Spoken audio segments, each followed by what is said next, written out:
Let's talk about driving. The first thing I want you to think about is the team effort it takes in order to learn to drive. There's two parties involved. You got the student and you got the supervisor. This is a learning lesson for you both because teaching how to drive is super difficult, also learning it. So we're going to go through the process on what you're trying to achieve, exactly what you should be teaching, those type of things. So the first lesson that I want you to think about is the road system itself is a team effort. We have to all work together in order to make our roads safer. So keep in mind, you supervisors out there, you should be practicing these skills as well. If you're rolling through stops, you're cutting corners, those type of things, you're showing that to whoever you're teaching how to drive. If you don't want them to do those habits, you should stop doing them as well and not teach the wrong thing, because your student is going to do exactly what you do when they're behind the wheel.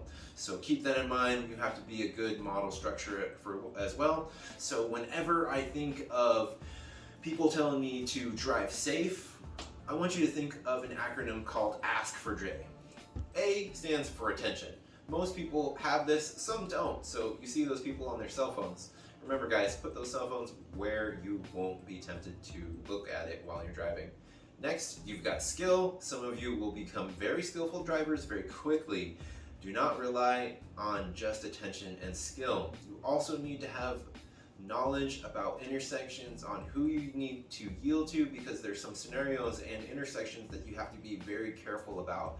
And these videos will help you understand why you're developing Foresight, the next thing on my list here.